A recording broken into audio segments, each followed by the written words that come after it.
నరేంద్ర మోడీ మన గోదావరి నదిని ఎత్తుకొని పోతా అంటా ఉన్నాడు. ముఖ్యమంత్రి ఏమో నోరు ముడేసుకొని కూర్చున్నాడు. ఇదివరకే కృష్ణా నదిని కేఆర్ఎంబీకి అప్పచెప్పినారు. అదేవిధంగా ఇవాళన్నీ కూడా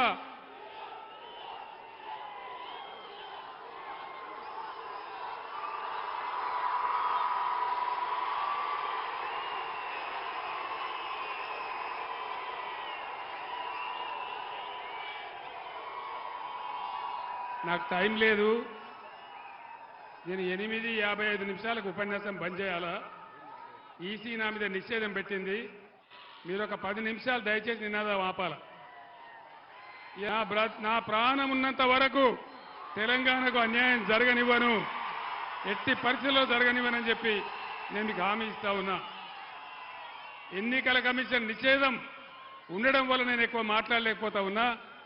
కవిత బ్రహ్మాండమైన నాయకురాలు, మచ్చలేని మనిషి, పార్లమెంట్ సభ్యురాలిగా మీ అందరి ఆదరాభిమానాలు పొంది గత 5 ఏళ్లు బ్రహ్మాండంగా పనిచేసింది. ఈసారి కూడా కవితకు అవకాశం ఇస్తే రేపు పార్లమెంట్లో ఇతర ఎంపీలతో పాటు తెలంగాణ హక్కులు కాపాడడానికి, తెలంగాణ నీళ్లు తెలంగాణ కాపాడడానికి, తెలంగాణకు నిధులు రాబట్టడానికి, తెలంగాణ అస్తిత్వాన్ని రక్షించడానికి, తెలంగాణను ముందుకు తీసుకుపోవడానికి మీ సేవకురాలిగా పనిచేస్తుంది. కాబట్టి కవితను గెలిపించాలని నేను మీ అందరిని కూడా కోరుతా ఉన్నా. For more videos like this, subscribe Big TV channel.